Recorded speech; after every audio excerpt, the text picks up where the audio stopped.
8 options दिलेले आहेत जवळपास. To use wireless, to use computer, to read newspaper, to read reference books, to read पिरियॉडिकल्स.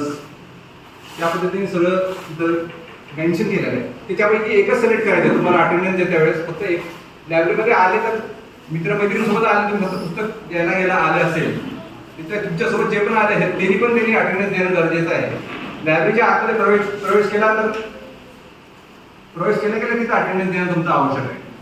तुम्हाला त्या 8 पैकी एक कोणतंही निवडायचं आहे, नाहीतर याच्यानंतर तुम्हाला प्रवेश मिळणार नाही. तुमचं अटेंडन्स झाला नाही तर तिथे लायब्ररीमध्ये बसायला तुम्हाला मिळणार नाही. तर आतमध्ये तुम्ही प्रवेश केला तर पहिले तिथं अटेंडन्स द्यायचं आणि मगच लायब्ररीमध्ये बसायचं.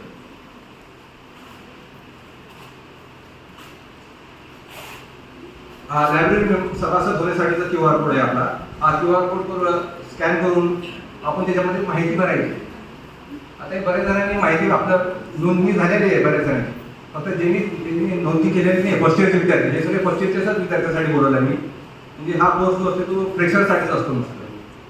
तर त्या विद्यार्थ्यांनी एक मेंबर हा QR कोड स्कॅन करायचा आहे आणि माहिती भरायची.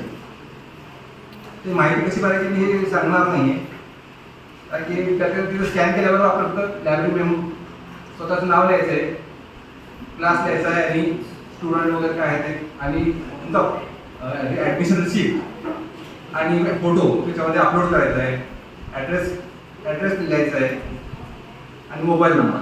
हे सगळं त्यामध्ये तुम्ही एंटर केलं तर तुमचा तो तिथं मेंबरशिप नोंद होणार आहे. मी आता एक व्हिडिओ आणला होता, तो व्हिडिओ दाखवणार नाही, कारण की तर मेंबरशिप घेतल्यानंतर तुम्हाला या प्रकारे बॉरो कार्ड मिळणार आहे.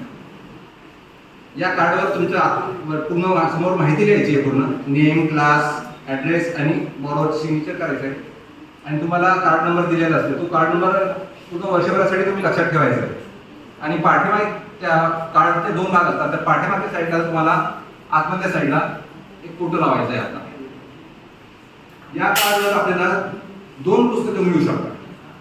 एक क्रमिक पुस्तक मिळते आणि एक संदर्भ पुस्तक किंवा अवांतर वाचन जे म्हणतात त्याला, कथा, कादंबरी, कविता किंवा स्पर्धा परीक्षेची पुस्तकं हे मिळू शकतात.